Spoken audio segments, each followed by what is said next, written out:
Ladies and gentlemen, the following podcast, scheduled for one listen, is for, well, shits and giggles, really. We welcome you to the inaugural show of the Zamboni Podcast, hosted by Mr. Toby Smash. And hosted by the Mark of Zorina. And Mr. Nick Bartlett, who's really creeped out by that just introduction you gave yourself. well, you know, that's me all over. When in Rome. Creepy as fuck.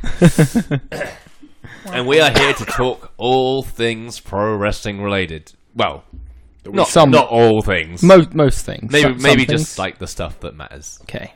As in, not indie shit.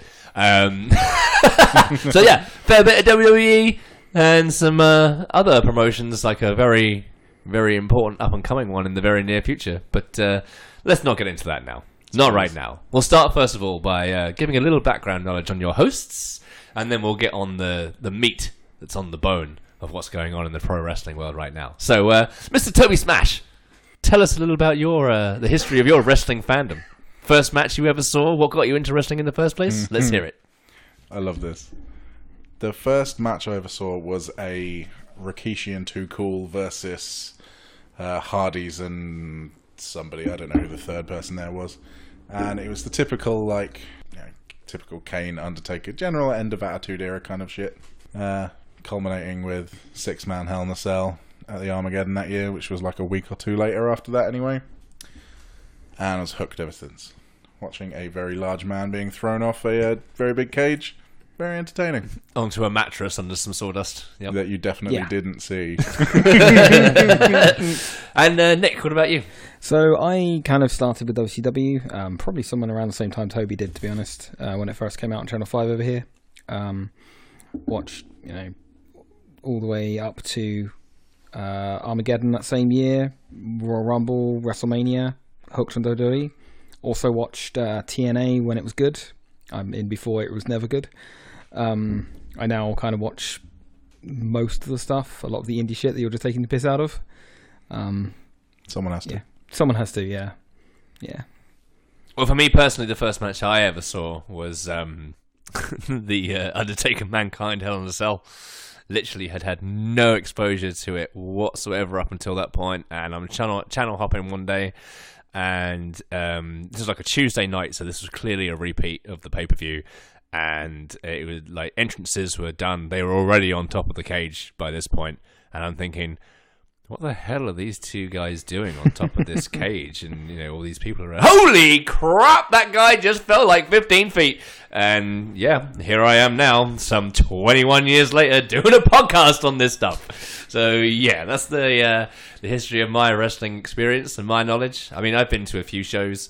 I've been to like 2 or 3 Raws. I went to a WrestleMania Revenge show a few years back in Cardiff, and I had the distinct pleasure of being in the 9th row at WrestleMania 25 and seeing Shawn Michaels and The Undertaker in person.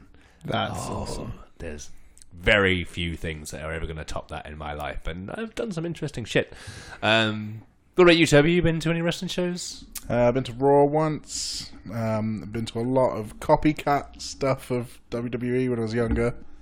That's not a joke. People dressed as Kane, as Triple H. Fucking hilarious. More recently, World of Sports with you guys. Yep. Oh, yeah. Yeah, we all went to a World of Sports show like a month ago. Yep. Yeah, which was cool. It was good, yeah. I did plan to go to WrestleMania this year. I don't fucking remember when. Fell through. Never mind. Fuck it. Another year, another time. It's worth going. I mean, I didn't even do Access or anything like that. I just went to Mania, and it was definitely worth it. So yeah. Yeah, one day I'll get there. Nick, you been to any other shows apart from the World of Sport? I went to World of Sports. I went to a little indie one in the same arena, like 3 or 4 years before. 10 years before that. But literally, that's the only wrestling I've seen live. I went to a Lucha Forever show here in Southampton, which did actually feature Tyler Bate, Pete Dunne, and Trent Seven. Nice. I think Jordan Devlin was there as well. And I was shocked that every single one of them was shorter than me. And also the week before I went to WrestleMania 25, this was obviously in 2009, I went to an independent show in Winchester at the Guildhall there, where the only name worth paying attention to was D'Lo Brown. Oh my! Wow. Yeah. I mean, I went to a show in a community centre just across the bridge, and it was literally a community centre hall, and there was about 30 people in the crowd, and some of them were the other wrestlers. I think there was even less than that at the show I was just talking about with D'Lo Brown. Amazing. Well, one of the people in the show was Marty Scurll. Oh, really? Yeah, that's I pretty didn't know cool. who the fuck he was. Just a bit of context, we're recording this in the centre of Southampton. We are just 3 southern jobbers at the end of the day. We are indeed. Some marks. Drink to that. We're not going to have any guests turning up. Well, No. not to begin with. Who knows? No. Who knows yeah. what's going to happen in the No future? high-profile guests, anyway. But right now, we're just 3 guys with a passion for the business who want to view our 3 southern jobbers, 3 microphones, and 2 cats. give our viewpoints on what's been going on in the industry. So, without further ado, let's have a chat about what's going on. And of course, the big thing that's happened within the industry at the moment, and WWE specifically, is of course the Royal Rumble matches. Yep, and the beginning of the pointing of the Wrestlemania sign season. We are on the road to WrestleMania, and everybody pointing at the logo at literally every given opportunity. Yeah. Apart from Charlotte Flair, because, if you remember from last year, she doesn't do that shit. But everybody else does.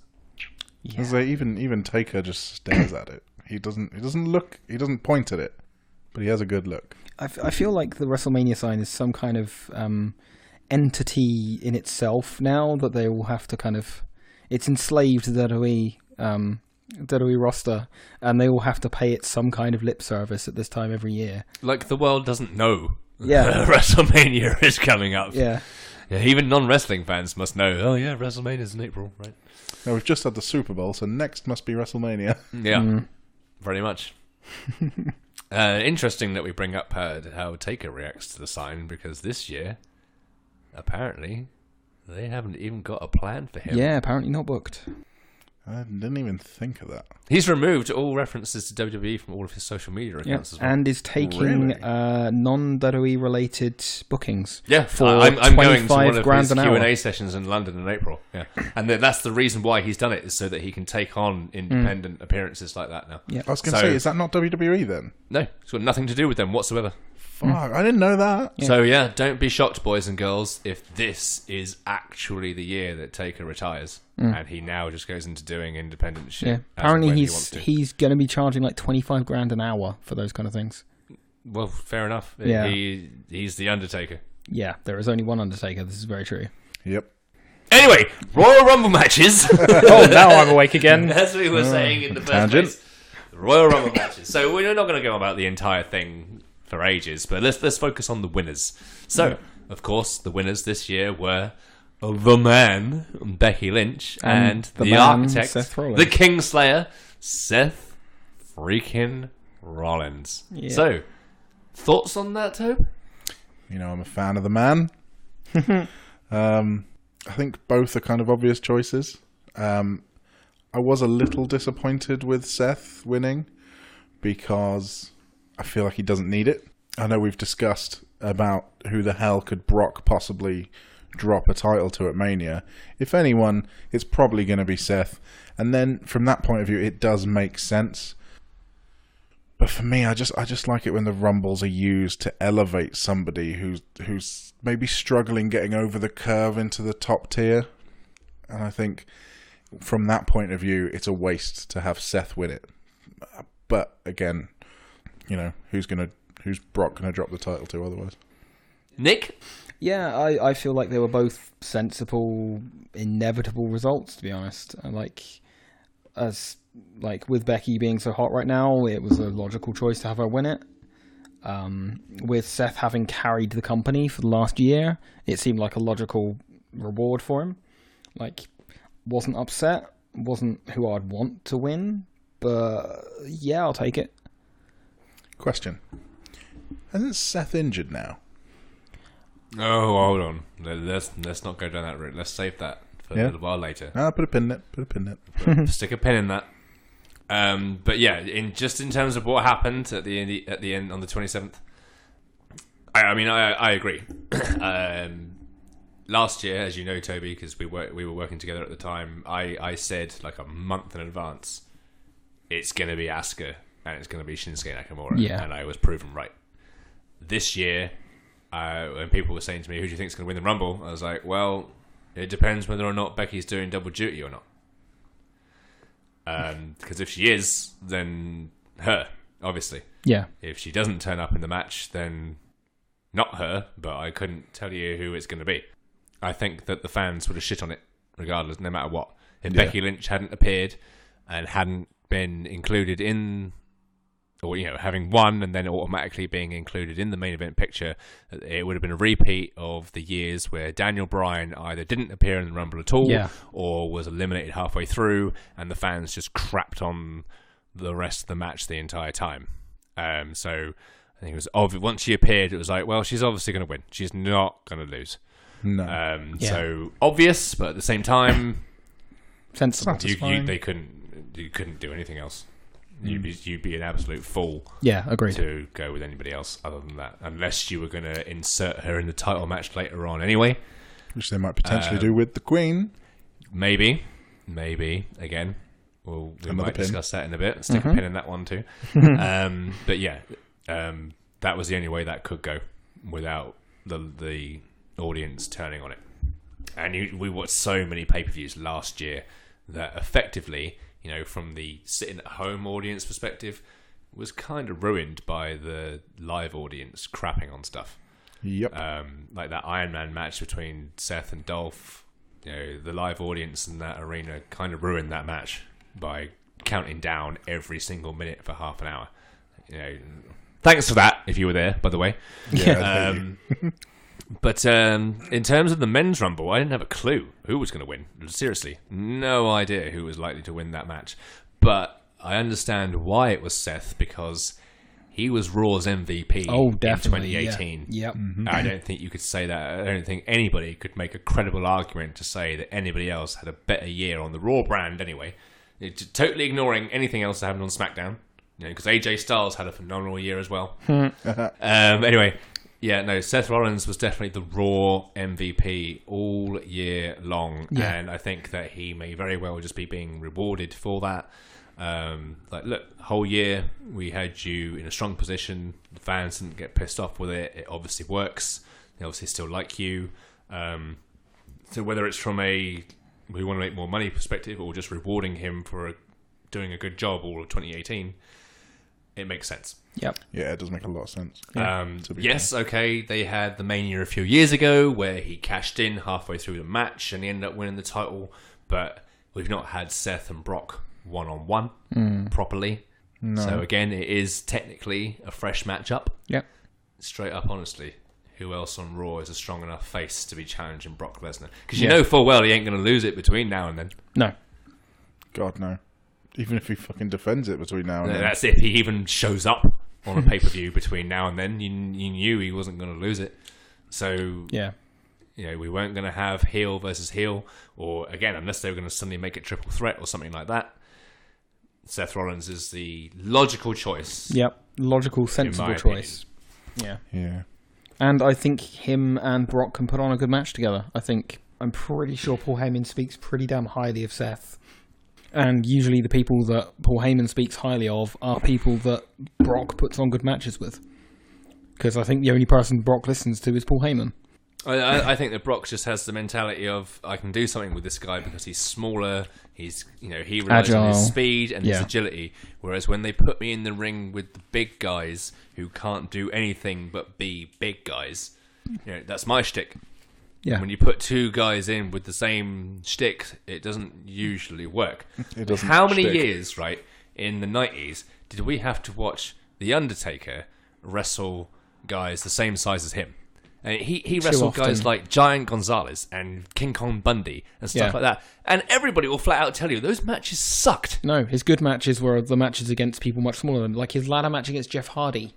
Literally just like on Raw. Right, a decade later than the examples I was just giving. But still, against against smaller people, he puts on a great match. His matches with Kane were good, but Kane had the athleticism, jumping off the turnbuckle and everything to kind of counteract it a little bit. Yeah. But when it's just like, I'm as big as you, and I'm just going to do a load of power moves, and we're going to move really slowly, it's just a snooze fest. Yeah. And you don't want that, especially not in this day and age. Yeah. Because we're in the age of we're watching NXT and guys are countering moves before you can even process what you just watched. Yeah, we're looking at people like Ricochet and Johnny Gargano putting on amazing matches. And Adam Cole and Pete Dunne and Velveteen Dream and Tommaso Ciampa and Alistair Black. It's always like if you watch Halftime Heat, bang, bang, bang, bang, bang, bang, bang, bang. The most watched match in NXT history. And Toby was saying he hadn't watched it, and I described it to him earlier on as they started in fifth gear and did not slow down for 20 minutes. Yeah. And that's the kind of wrestling that we've become accustomed to now. Yeah. That's what people bang on about in the indies. Yeah. The stuff that's not on TV, you have to find on the internet, in Progress and New Japan and stuff like that. Yeah. And those are the matches that get praised in NXT now. And then you get to WWE and it's like, no, we're not doing that. No, they're still when we do it, you love it, but for some reason we don't do that all the time. They're still trying to do like the battleship matches where you're watching two big guys explode against each other. That's not what you want. It's not what you need. You don't want to see that anymore. You've seen it. You've seen it for years. Yeah, they've done that for 3 decades. Come on, move on. So, currently we're looking at Mania main events, 2 of which main events. They're not saying that they're going to be the last matches on the card because they can potentially be thrown in wherever the hell they want on the card. Yeah. But in terms of big title matches, Becky Lynch and Ronda Rousey, assuming Ronda doesn't drop the title. She won't. Very much doubt it. Yeah. Okay, in terms of a booking perspective, no. But that doesn't mean she's not going to get significantly hurt between now and then and can't physically do it. Fair, okay, yeah, fair enough.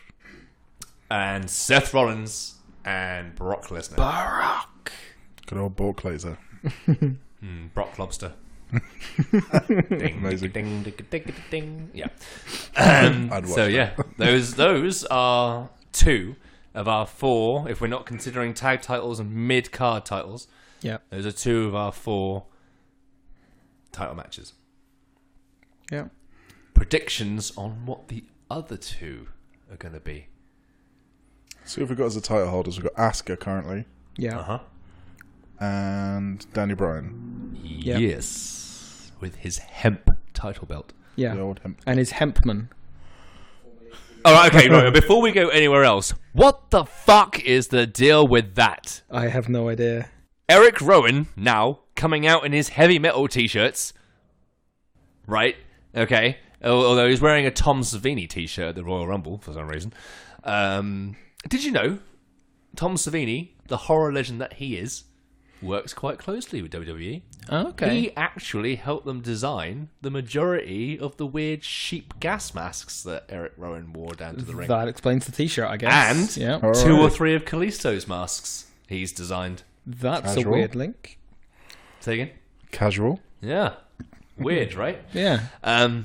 Anyway, complete tangent there. Yeah, thank you But for that. to be fair, deciding to go with Daniel Bryan's henchman being Eric Rowan was a bit of a tangent. Yeah. I guess they needed something for him to do because I'm pretty sure Luke is still on injured. Luke Harper is still. But why not just wait and have them come back as the Bludgeon Brothers? Because I actually enjoyed the Bludgeon Brothers. Yeah, I think they're really cool. They're quite Mainly, exciting. it was because they beat the crap out of tag teams I'm bored to death of. But I did enjoy the Bludgeons, and I've always enjoyed Luke Harper. His 2 singles runs that he had, I was like, seriously, get him out of the wife beater vest and jeans and do something with him properly, please, because he's got the talent for it. Yeah. This time. What was it? Was it last year or the year before? And he's having singles matches with AJ Styles, and people are all going, "Luke Harper can go." Yeah. And then, we're just gonna love you back to Rowan again. Yeah. No, He definitely deserves a singles run. Yeah. But it wasn't just the fact that Eric Rowan came out to help Daniel Bryan retain the title. It was the fact that he just slid in, hit a bog standard chokeslam, and then slid out, and then Styles got pinned. Yeah. Like, really? Didn't make quite the impact you'd maybe hoped That's for. I guess maybe they're going to go more for the kind of culty thing with Brian now. You know, Are you like me and you're just seeing this as a complete rehash of the straight edge society? It's just now the guy's banging on about being vegan instead of being I could definitely see that. Now you say that. I hadn't put those two together, but now I can definitely see that. Because to me, it's just like, right, little guy, great on the mic. Yeah. Daniel Bryan, in my opinion, far superior in the ring to CM Punk was. Now gets this big guy that they weren't doing anything with. Obviously, back then it was Luke Gallows, and now it's Eric Rowan. Yep. He's suddenly backing him up. If they suddenly introduce a female talent as part of that, then it's they just have like, just mashed that back literally, again. Yeah. you are like, okay, it's been 10 years. Obviously, all of our fans have got goldfish memories and won't remember, so let's just rehash this idea again. And that's how it comes across to me at the moment. Yeah. Well, I mean, if it happened more than a year ago in the WWE, it didn't happen at all. Good old revisionist history in the WWE. Gotta love it. To circle this back to the Rumble. There was a Rumble? There was a Rumble. Shit. Some would call it a ruckus. Was it Royal? Was it Regal? The Regal Ruckus and the Royal Rumble. There you go. You know what? I forgot what I was going to say. Because I was fucking around. Well, one thing I'm going to say is that the Rumbles this year did feel like they were more dedicated to showcasing everything else that's going on right now in the company, as opposed to setting up the Mania main events. Yeah, definitely seeing all the NXT people appear and all of that. Oh, it was great. Well, in the women's one, it made more sense because they don't even have 30 women. No. And they weren't going to do the Nostalgia Act 2 years in a row. So to have like 6 NXT talent appear in that match made sense. Yeah. But when Rhea Ripley came out, and it was like, oh wow, you're actually going to have NXT UK guys in this as well. You're not going to do, let's treat them like they're 205 live, because we don't care about cruiserweights and we don't care about the UK. It's like, oh no, so you do care about the UK? Good, because you should. Definitely, very much so. Are you watching? Are you watching? Are you watching Vince McMahon? He actually tweeted a clip of that with just yes a couple of days later. It doesn't mean he's going to do anything about it. No. Exactly. Yeah. Whether he watches it or not. Yes, I am watching. And I'm still going to push the big muscly dudes. But yeah, that to me was just like, okay, awesome. Because, Rhea Ripley does deserve to have some spotlight. Oh, definitely, yeah. She's a great talent. Yeah. For me, she's personally my favourite female talent on the NXT UK brand. Yeah, same. I love Toni Storm as well. She is like literally a very, very close second. There's very, very little in between the two, but I do enjoy Rhea Ripley a little bit more. And it may be because Toni Storm is playing that pure sugar sweet babyface, white meat babyface. Yeah. Whereas Rhea Ripley, the mosh pit kid. As you know, Tobes, I'm Mr. Death Metal over here, so I'm always going to appreciate someone whose character is based in heavy metal. Always. But there's also the fact that she's a great talent, she's good on the mic, and she's pretty damn hot too. So yeah. There's very little criticism towards very her little. for me. I can't honestly think of anything bad to say about Rhea Ripley. She was great in both Mae Young Classics, and she's been great ever since she's been in the UK roster. And I think that she needs to stay where she is for a little bit, help build up the recognition of the brand, and then once they feel that they've gotten all the mileage they can out of her, she needs to be going to the main roster. I'm hoping she'll come into the main roster the same way she came into the Rumble. Just walk in and just walk everyone over. Yeah. Then again, with the men's Rumble, we had Johnny Gargano making his first main roster appearance. That was so good. Second that music hit, I jumped forward in my seat like, yes! Yeah, likewise. And then and also Alistair Black. Yeah. I mean, we all kind of were just like, look, Black ain't going to get the title back off Ciampa, so surely he's getting called up. I was hoping he was, And he hasn't been. He's still in NXT. He might get called up around after Mania, Yeah, that's the logical time, I guess. Yeah. But yeah, he's still an NXT talent. But it was still good to see him in the Rumble. But for me personally, the highlight was Pete Dunne's appearance. I had exactly the same reaction that Corey Graves had on the show. Yes! When Pete Dunne came out. Now, granted, he came out and he was significantly smaller than everybody else in the ring. And the majority of them counted his moves and he was on his back the majority of the time he was in there.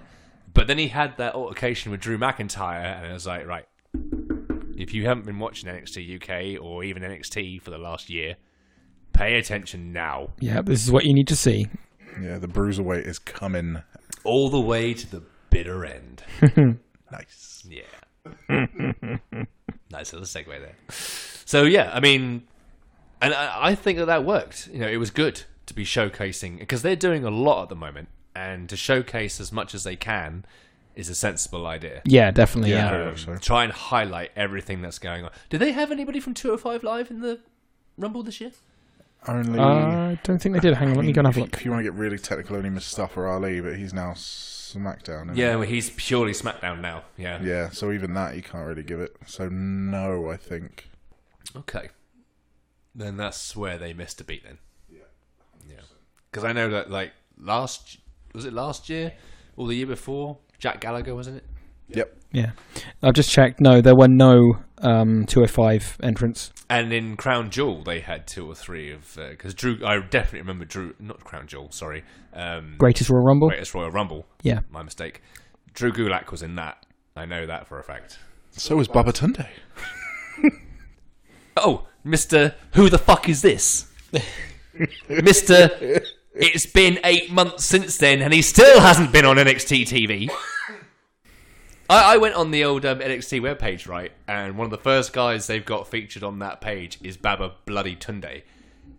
Straight up, honestly, unless I'm having severe memory problems, he has never, ever appeared on NXT TV. Not once. So what the hell he was doing in that Greatest Royal Rumble match, I do not know. And the other guy who's like a trainer there, Dan Mather or whatever his name is. What? Yeah. And then Tucker Knight of Heavy Machinery. Oh, yeah, okay, here's a point. So, like, literally a week ago, it was Tucker Knight and Otis Dozovic, and now it's just Tucker and Otis. Oh, I fucking hate they do this. This fucks me off so much in WWE. Like, It's not Cien Andrade Almas anymore. It's just Or Andrade. Cien Almas, sorry. it's just It's fucking now Andrade. just Andrade. Yeah, Why? Alexander Rusev. yeah. Big E Langston. Why? Where does this mentality come from that everybody's name has to be stupidly short now? I just don't get it. It doesn't add anything. No, it really doesn't. I just don't understand that whatsoever. And you know what else I cannot stand? These stupid fucking holograms they've got appearing during people's entrances at the pay-per-view. They're cheaper than Pyro, I guess. I was 50-50 I on would it. rather they just don't do anything at all. It's just like, some of them just look terrible. And I'm just like, why? Why? A million times why. Again, to me, it just doesn't add anything. No, I don't think it added much. There was 1 or 2 where I went, oh, that's cool, and then forgot about it. Like, I think the giant moon for Ember Moon's entrance in the Rumble, you were like, cool. And then it was done. You're like, all right, bye then. Okay, but 2 giant stacks of pancakes for New Day? Nope. And all 3 fucking members with 2 pancakes and a rainbow. Like, really? Mm-hmm. Yeah, they started trialing those at WrestleMania last year, if you remember. And it just looked fucking weird. I remember like they had like the weird Asuka masks appearing during her entrance, and I think that was like the first example of it. And I was like, "What the hell?" I was watching that, going, "It's kicking in." But there's loads of weird things that happened at Mania last year. Did you remember they had like 2 or 3 triple threat matches? And usually, the way it works is the champion comes out last, right? Mm. In the triple threat matches, the champions came out second, and I was like, "What?" Apparently, the kayfabe thing for that is that the champion gets to choose when they come out. But why would you choose to come out in the middle? Fucked if I know. But they just do weird shit. Thick as shit is all I'd say. Strange. Anyway, We're not here just to rain shit on every decision they make. Not only. Not only. I mean, we will, but that's not the only thing we've... In our own spare time. Yep. What's next on the agenda, Mr. Smash? Elimination Chamber. So, this coming Elimination Chamber, we'll see... We've got 2 Elimination Chamber matches, am I right? I believe so. We have one for... Well, we're always going to have 2 now, aren't we? Because they've got to have a women's one every time, and we've got to have a A man. women's one every week. Yeah, that would be awesome. Women's You'd Elimination burn Chamber. through the roster pretty quickly, but yeah, that would be amazing. Yeah, every you're week. You're going to need a lot more women on that roster. Yeah. They're going to break very fast. But yeah, we've got Chamber every week. we've got a chamber for the Women's Tag Team Championship and a chamber for the WWE Championship. Yep. Let's start with the women's tag. Sure. So we've got Nia Jax and Tamina versus the Riot Squad, Liv Morgan and Sarah Logan, versus Mandy Rose and Sonya Deville, versus the Iconics, Billie Kay and Peyton Royce, versus Bayley and Sasha Banks, and versus Naomi and Carmella, who seem to be just smashed together at the last minute, so they both got something to do. Just screams, we don't have enough women. Yeah. Well, we do, but we're not going to bother to actually build them all as teams for this tag team division we're doing. Now, before we actually go into this match, is there any point in having women's tag team championships when they can't even be asked to do the men's tag team divisions properly? This is what I don't get. Yeah. It's like you really treat both of the men's tag divisions as complete afterthoughts to the point that you've got half your Raw tag teams don't want to even be in the company anymore. And on SmackDown, it's you can only get a tag title shot outside of being in the Superkick Brothers, the Old Day, and the Boar if one of your names has got McMahon at the end of it. Crazy. Yeah. So why are we doing it with women now? Well, equality. You've got to have a women's division for them to ignore. Okay, well, if we're going to do with equality, then we need a women's mid-card title as well, then. Yeah. I'd go for that. Yep. A women's mid-card title for them to put on the pre-show. And is it also not stupid the fact that we've got 2 men's... we've got a tag title division on both shows for the men, but only one for the women? Yeah. Yeah, I think they should get rid of one of the men's. They need to get rid of half the titles they've got. There's far too many. Yeah. This is why not all the title matches get on the bloody pay-per-views and they have to shove them on pre-shows. Yeah. Because there's too bloody many of them. Now, if they're going to keep with the brand split, I have no problem with the brand split, personally. Keep your stars segregated or whatever if you must. I honestly think it's a good idea. Because when you've got them all together, that means less time for the people lower down the card to actually get on pay-per-view and show what they can do. Because you need now to make more time for the top guys. So it's better. That's why I thought it was a better idea for them to have the brand-specific pay-per-views. Yeah, I preferred the bands. Because that meant, right, this is entirely SmackDown. So yes, we've got, Daniel Bryan as our main champion. But some guy who's on SmackDown who doesn't have a prevalent role every single week could potentially suddenly get a pay-per-view match somewhere down the line. Yeah. And he could knock it out the fucking park. But when it's both brands, it's like, well, no, you don't. You'd be lucky if you get on pay-per-view all bloody year. Yeah. Outside of the Rumble or the Andre the Giant Battle Memorial. That counts for basically nothing. If we don't put it on the pre-show. Yeah. And even then it counts for nothing. What have they done with the people that have won the men's and women's armbars since? Fuck all.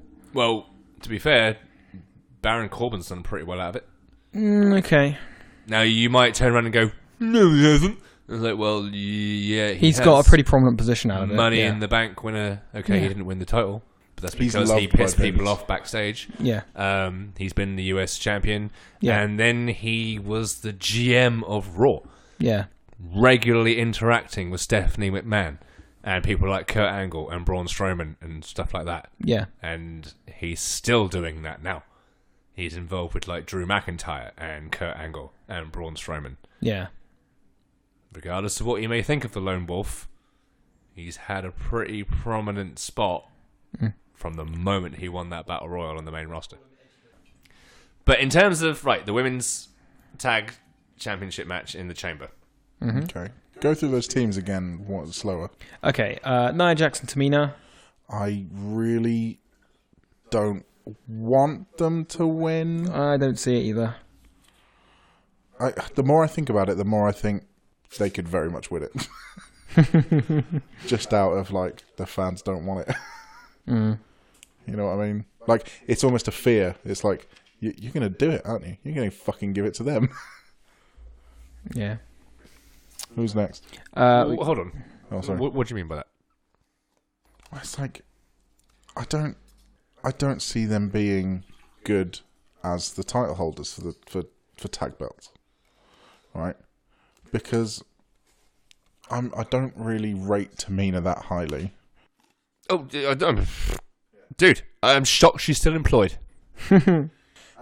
And every match that Nia Jax has, she injures people all the time, and That's an exaggeration. Not every match, but yes, so she's got a reputation. You worry about it in every match, and Yeah. it happens a lot. And it's like, you know, do we really want them as the tag title holders? No.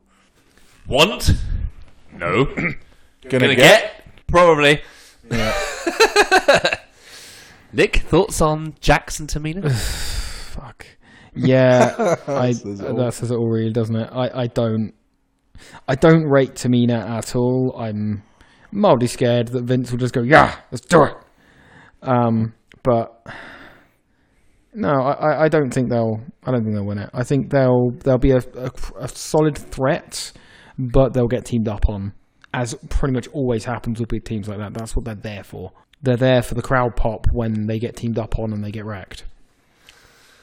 I think it's more likely to go the way that it always goes when Nia Jax is involved, where they will trash everybody for like 10 minutes, and then suddenly Sasha Banks will hit a backstabber and the bank statement, and they'll be eliminated.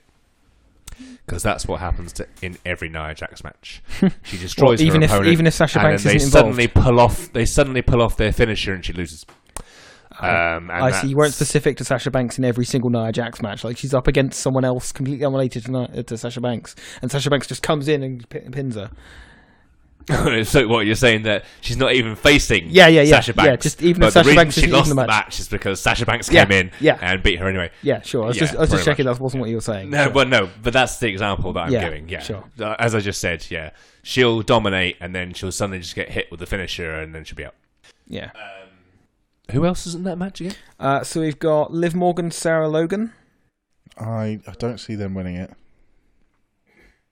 But again, they are one of the groups in there that are an actual team. Yeah. So again, it's a maybe. Yeah, I'm in the same boat. I quite like Sarah Logan. I think she's really decent. I think she deserves a shot. But I don't think they'll win it.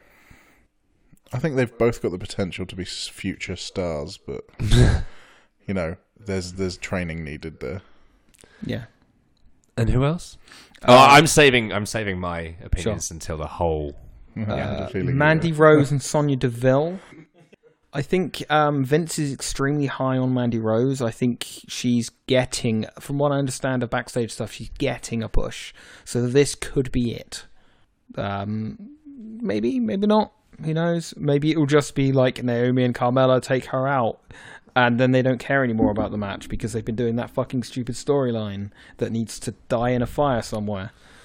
Naomi and Carmella being another team in it? Yeah, they are, yeah. Yeah. Again, don't care about them, I'm afraid. I don't care for it. It's not a... It's a smush team. You know, they've just taken two people and smushed them together. I don't see that winning. And then, who else? Then we got the Iconics, Billie Kay, Peyton Royce. I like the Iconics. Yeah, I do too. I think... Iconic! Sorry. Just felt the need he to throw just that does in that there. every time they're mentioned. It's a tick. We might need to get him checked out on that one. Yeah, we ignore it. We just let him do him. Yeah. I like them. Yeah, I would be happy with them winning it. Probably won't though. I wouldn't be annoyed. It's fine. I'm listing all the teams in my head, thinking, I actually don't think I care who wins. Wow. They haven't even started this division yet, and you've already said you don't care. I just, you know, there's a lot of like work that needs to go to make the tag team divisions better, men and women, and it's like we said, you know, the men's division is already overlooked, and it's like the women's division. How can I put this? So when they announced the titles, when they showed the titles off for the first time, a men's tag team came out and interrupted the segment. Yeah. And was like fumbling around and then fucked off again. This is when Alexa Bliss was doing a moment of bliss and Dozovic suddenly came out, right? That's what I'm referring to. Right, okay. Yeah. And it's like, you've already taken this moment that is about growing the women's division and you've had it interrupted by a bloke. Like, you're not going to take this seriously at all, are you? Like the women's Money in the Bank that got won by a bloke. First ever women's Money in the Bank won by fucking Ellsworth. Yeah. Like, it's basically one of those. Tone deaf. It's a big fucking middle finger to the crowd. And go, oh, you want a better women's division? Okay, here's a nice shiny toy for the women to play with, but the man's going to own it. Yeah. Like, we have still had a much better women's division, though. Oh, okay. Oh, yeah. Hell yeah. Yeah. By a very long way. Can we all agree that the best pay-per-view last year was Evolution? Oh, 100%. Yeah. Not even going to think of any others that are better. Like, it's shit on everything else. I'm not holding these guys at knife point or gun point or anything to make them say that. That was totally... Yeah. I assume you'll tell me where my family is after the record finishes. And if you wouldn't mind, which of these drinks has the antidote in? But no, None of them. The reason that Evolution was so good, from what I understand, is because the women are better. Not just that. It was because they dealt with it as an afterthought.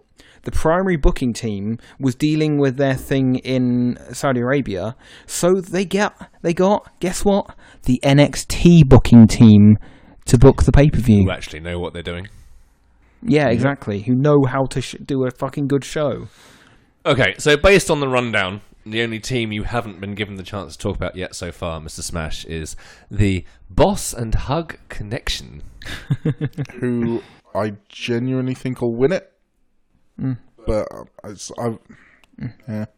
See, I think they'll do their WrestleMania moment. He says, rolling his eyes, with them winning it. Someone else will win it, and then you'll have that big moment at WrestleMania where they'll get it, and possibly Bayley/Sasha will turn on the other. That's my hunch. We've seen that multiple times already. Yeah, What's but that doesn't mean that he won't give it to us again. Yeah, true. How many times have we seen Kane turn on Taker? Reuse, reheat, reconstitute. That's WWE's 3 R's. Okay. Here's my rundown. Go on then. I'm ready. Logan and Morgan should still be in NXT. Yep. They shouldn't have even been called up in the first place. And neither should Ruby Riott. Sorry if you don't agree. Suck my ass. Rose and Deville, again, they were called up damn early, but they're both still better than the other two I just named. Yep. But again, don't see them winning that. Naomi and Carmella, yes, you're right, they are a smushed together tag team because they got nothing else to work with. But I'm going to remind you who the Raw tag team champions are right now. Yeah, good point. Yeah. In fact, also the SmackDown tag team champions right now. Fair. Oh, it's the year of the smush teams. It's the year of the... at this point, it's turning into the decade of the smush teams. Yeah. As I said originally, shocked Tamina is even still employed. I honestly think Jax gets an undeserved rep. You can say that she injures a lot of people.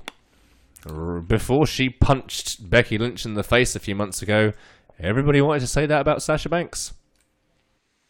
Yeah, point. But Jax is getting far more crap than anybody, purely because she did it to the man, and probably just because she's not quite as pretty as all those other girls we've just been talking about. I don't know. That's just how it comes across from face value, from what I read and what I see. But, you know, she didn't give Paige a dropkick and end her career. No. Sasha Banks did. But Sasha Banks doesn't get a load of grief for that. I mean, but Nia Jax gets a load of grief for everything in fairness, that ever happens. with the Paige drop kick, I'm pretty sure that could have been anyone. Yeah, I think one bad bump to her and back the same would have thing done could the be same said thing. about Nia Jax. Anybody could have punched Becky Lynch in the face at the wrong angle at the wrong time and done the same thing. These things happen. You don't need to shit all over her for the rest of her career as a result of it. Iconics. Now, those two can wrestle. Mm-hmm. I watched them be treated as credible contenders against Asuka in NXT during her NXT undefeated run, which obviously bled over into the main roster. Yeah. Now they're being told to just go out and be the comedy act. And that's sad. Yeah, it is. Yeah, in it's my a waste. opinion. They can actually put on decent quality matches, and they should be allowed to do so. But I don't honestly see them winning. And for me, the Boss and Hug connection, that just seems like obvious. So I'm going to say right now that I agree with your analogy, or sorry, not analogy, but your assessment of them winning being a better Mania moment. So I'm going to go with Tamina and Jax as being the ones that win. I think they're going to win. I could got a see feeling. them beating them at Mania being a hell of a moment. I'll give you that. Yeah, like that would certainly be that they've overcome these incredible odds. Yeah, Yeah. It just seems like a logical way to go. I think that if Banks and Bayley won it in the initial match, they're just going to end up having a rematch with one of the teams we just talked about, and it'll just be treated like a bog standard tag match and not something special and worth paying attention to. Yeah. Whereas if it's, the team we all like could actually take the belts off a team we all hate, Yeah. I'm going to have a bit more emotional investment in that. So I honestly feel that, it's more than likely going to be Jax and Tamina who end up winning it initially. And then, yes, in 2 months' time, Banks and Bayley take it off them. Yeah. That just... And who knows? We could end up with Naomi and Carmella suddenly winning it. And they're defending against Rose and Deville at Mania. Who knows? But, I'm going to go right now with Jax and Tamina leading on to a feud with Boss and Hug for Mania. Yeah, I reckon you're right. Yeah. Men's Chamber. Daniel Bryan defends the hemp belt. Daniel Bryan! The WWE Championship. World Heavyweight Championship. Versus... And without looking it up, I'm going to try and see if I remember this. Go on then. Jeff Hardy. Randy Snorton. Yep. Mustafa Ali, Samoa Joe, and AJ Styles. Yep. Dead on. Excellent. Nice. Yeah. Excellent. I'm really looking forward to this personally. It should definitely be interesting. I personally... No, I'll fill it in last. Thoughts? As soon as you said Mustafa Ali, I was like, oh, I'm sold. I'm in. Yeah. And you've not been an avid watcher of 205 Live, so you're not that familiar with Ali, right? No, but I have seen him wrestle. When I went to see Raw, he was one of the people who wrestled on Raw that night, by chance. Possibly because, would that have been when 205 was kind of tagged onto Raw? Or? Yeah, it was. Yeah. You've got your top of SmackDown roster there, really, haven't you? You know, it's going to be good because they'll make it good. I don't think there's honestly a weak element in that match at all. No. And those all six guys, could have a great match with any of the other five guys that are involved. So, yeah, definitely. Yeah. I mean, we always say Hardy is nothing but a spot monkey, but that match needs at least one spot monkey in it. To be fair, it's got two. Yeah. Yeah. And one of them we haven't watched for 20 years already, and that's Mustafa Ali. Yeah. And his stuff is actually a lot more impressive than any of the shit Jeff Hardy's ever done. Yeah, agreed. So, full disclosure, I've always fucking hated Jeff Hardy. Just saying. Don't sugar the pill, man. Tell us what you really think. Hardys, but okay. I always will, every time. I'm not going to sugarcoat any of it. Always hated Jeff Hardy. Would rather watch Matt any day of the week. But yeah, I don't want to watch a guy who's pissed away a million fucking opportunities with his... I don't give a shit what his justifications are or whether he's guilty, remorseful of it. I don't want to watch a guy who's not taking it fucking seriously and he's only known for flipping off the fucking turnbuckle. Yeah. Not interested. Goodbye. Seen it once, seen it a billion times. And sadly, I have seen it a billion times over the last 20 years. So, predictions Moving on a on. winner? Sorry, no. Predictions on a winner for this? Because this would kind of set up WrestleMania. Oh, Brian's retaining. No doubt. No doubt Brian's keeping it. Yeah, I think that's logical. Him not going into Mania as the champion after the way things have gone, especially that they've changed the belt for him in the last couple of weeks. Yeah, he's going to win it. Yep, I can see that. Like, they've put too much investment in him for him to not go into Mania champion. Yeah. Did you honestly see Bray Wyatt winning it 2 years ago? No. To be fair. No. That's true, yeah. So yes, they could potentially. Well, granted, AJ Styles hadn't just radically changed the design of the belt that year, but you know they could still pull a swerve. Yeah, they could. But Mustafa Ali! honestly would love that. Oh, fuck yeah. Load would be blown. Love that. Load would be blown. Yeah. I honestly think that if they were ever going to pull the trigger on Samoa Joe, Now's they the would time. have done it by now. And flat out, honestly, they should. Yeah. Have done it definitely, by now. yeah.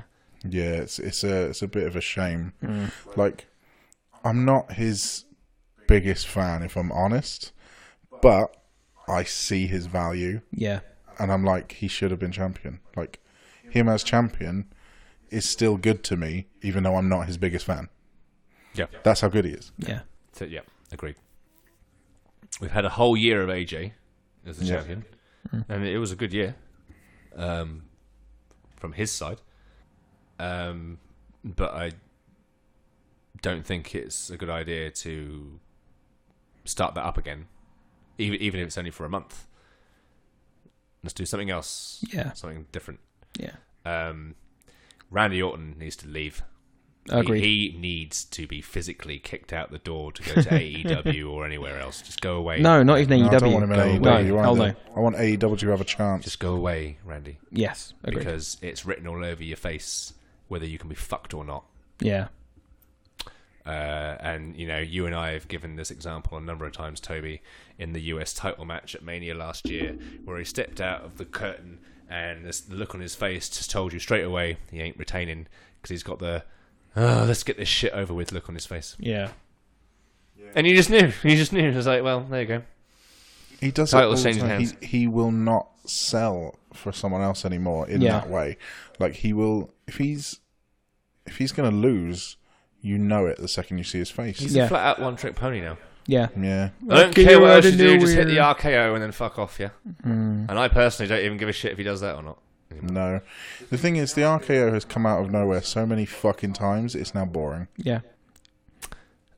I straight up honestly want Mustafa Ali to win that match, but I don't see it happening. If he won it, that would be the best fucking thing. Coming out in his neon flashing Sub-Zero mask, you know, whatever. But it would still imagine be good. imagine that Mania entry for him as the champion with the neon mask and stuff. That'd be so damn cool. Yeah, I'd be down for that. But yeah, I'm gonna have to say money's on D-Bry. Daniel Bryan. Yeah, I think smart money's on D. Bryant. I think it's just the way it's going to go. Other matches? So we got The Miz and the best wrestler in the world versus the Usos. Oh yeah, the Super Kick Bros. The Super Kick brothers, yep. Left super Versus kick and right the super kick. besties in the world. Yep. The besties in the world. Fucking Yeah. hell. I'm picturing that just being a straight up retention for the besties, I think right? so, yeah. Yeah, I can't see that it's going gotta be, any isn't other it? way. That's going to carry on to Mania, isn't it? Minimum. Yeah. It's got to. Yeah. Yeah. Otherwise, there was no point in doing it in the first place, was there? Unless we're going with Miz versus Shane at Mania. That's a definite watch that. consideration. I'll watch that. Because you know Shane's got to have a Mania match. Yep. And his match against AJ was really good last year. Was it last year? I'm pretty sure it was last year, yeah. Because I'm Wasn't pretty it sure the year AJ's before? only had 2 Manias. No, last year it was Shane and Bryan versus Owens and Zayn. Oh shit! Yes, it was. Yeah. God, where's my head? Yeah. Okay, he's had 3 Manias. They're all blurring into one. It is. Yeah. Time is accelerating. Oh, yeah, and take a Hell in a Cell. Yeah. Take a Hell in a Cell, AJ, and that tag match are the ones that Shane's had, right? Yeah. Yeah. I think so. Yeah. And Shane's got to appear every Mania and Survivor Series now, apparently. Apparently so. So, yeah, I think they will probably lose it before Mania, and we'll end up with Shane versus Miz. Yeah. Yeah. I don't think they're going to be relegated to having a tag title match that's just a random defense that people are going to be like, Yeah. because that's what it'll be. People will just be like, Yeah. yeah. Yeah, you're right. And yeah, that's what I think is going to happen. Miz and Daniel Bryan. at Mania. Sorry, Miz and Shane McMahon. Yeah. At WrestleMania. And I didn't think I would ever say this. If you asked me 10 years ago, would I want to watch that? I'd say, fuck no. But I'm like, yeah, no, I would actually want to watch that, definitely. Yeah, I'm all over that. Just make sure that Maurice isn't in it. Yeah.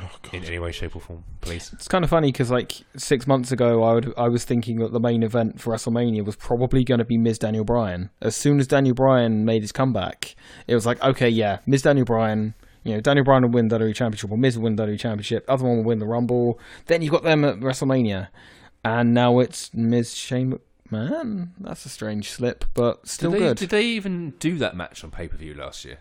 Or was it all SmackDown matches? What do you mean, Miz and Daniel Bryan. They had a pay-per-view match, I'm pretty sure. Oh, of course they did. Yeah, because Miz won because Maurice gave him the nuts. Yeah. Sorry. Yeah. And then they had another match where Bryan just beat him with a small package, didn't they?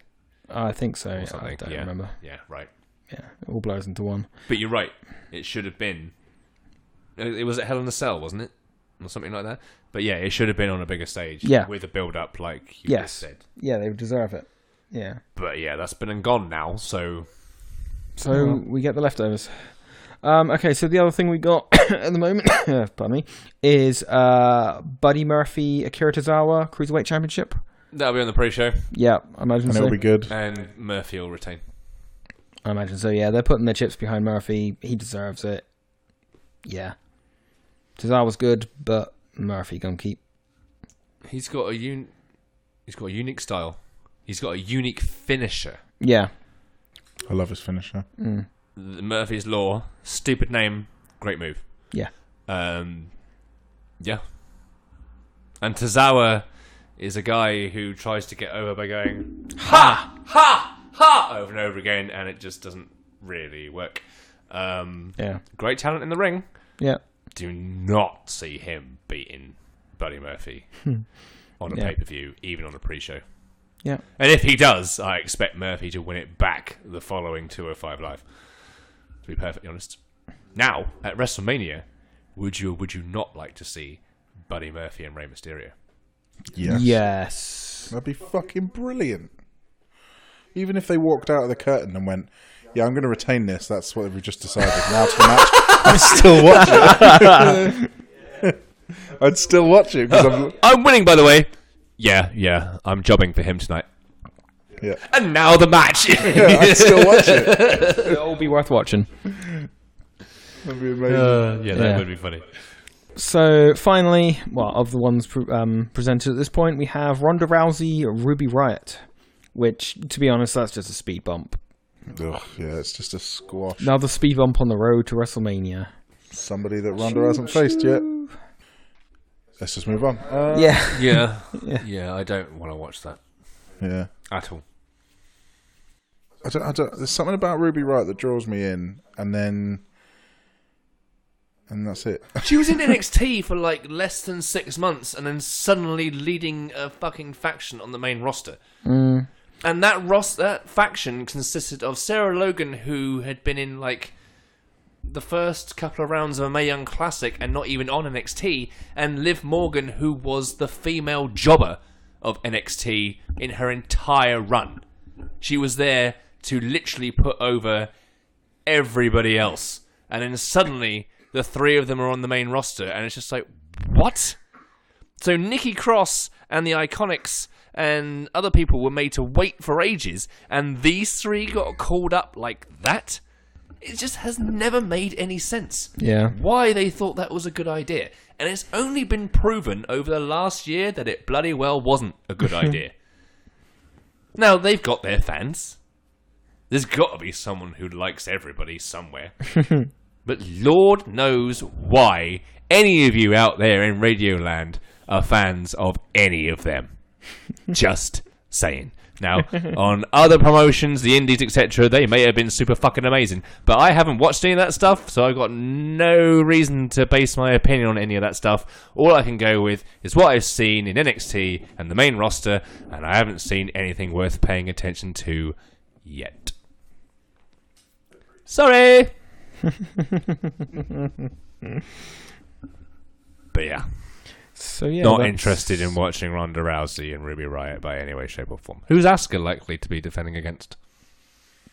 Don't know. Because like most of her challenges are in the chamber. Well, we've still got Charlotte Flair. Yeah. And they've still got Nikki Cross and Lacey Evans to work with. Do they really want to pull the trigger on Charlotte Asuka again, though? That early? Now, with Evans and Cross, the reason I said Evans and Cross is because they're part of this NXT call-up session at the beginning of this year, where apparently they haven't designated brands to they're still free agents any of them. So that's why I suggested either of those two. Yeah. And that makes sense. Unless Asuka's not defending against anybody. Possible. Which is a possibility. Sounds like WWE. But yeah. Oh, sorry. Lana. Ugh. Oh, of course, Lana. Oh, well, how did we forget Lana, that incredible talent? The ravishing Russian from Florida. Yeah. Is it Florida? I don't know where I she's think from. so. All I know is that she ain't Russian. Yeah. I think somebody told me she was from Florida. Because it's like, really? Probs. Fucking hell. We know that Brock's not going to be defending against anybody. Yeah, no, he don't get out of bed for an Elimination Chamber. Any other matches that you see happening on that particular event? Is R-Truth going to have a pay-per-view title defense for the US title? In 2019. Against either Rusev or Nakamura or both or someone else? Maybe, yeah. I'd quite like to see that, to be honest. Yeah, triple threat for that would be alright. Yeah. Oh, but they've been smushed into a tag team, guys. Don't forget that. Yeah. We've lost them into tag team obscurity forevermore. They've fallen down the crack. Are Bobby Roode and Chad Gable going to have to defend against the Revival at Elimination Chamber? Maybe. Yeah, I don't. Obviously, I don't watch. Disclosure: I don't watch Raw or SmackDown. Neither do I. So I don't have a clue if they're building towards that. I do keep up on what goes on, yeah, but I don't watch it. The Revival won the number one contenders Fatal 4-Way last week, so they are guaranteed a tag title match, even though apparently they're leaving regardless. So that might be at Fastlane. Elimination Chamber. It might be later down the road. Yeah, or someone. Okay, fair enough. Bobby Lashley, is he going to defend the Intercontinental title against someone? Forgot he even had it. It's not going to be said exactly. I think he probably did too, to be honest. Yeah, it's not going to be Seth Rollins, is it? No. Yeah, it's not going to be Dean Ambrose. No. Maybe Dolph Ziggler, as he's kind of face again, right? Yeah, I could see it being Dolph Ziggler, yeah. And this is going to be... Well, yeah, but he's now face. And who else? Elias, maybe? No, because he's gone back to being heel now, because he's attacking Jeff Jarrett. Of course, yeah, he's doing that, because Jeff Jarrett is relevant this decade, apparently. Oh, but because he's now a producer backstage. But for some reason, in this particular instance, that means he has to be on camera too. Didn't see Devon or Finlay or any of those other guys suddenly going, oh no, I have to be on TV all the time if I'm a producer or an agent. No, but Jeff Jarrett does. And that's dragged bloody Jesse James. Yeah. Being on TV again. So, yeah. Okay, weird. Maybe Elias, Bobby Lashley. Who knows? The thing is, I don't want to watch Elias Bobby Lashley again. No, definitely not.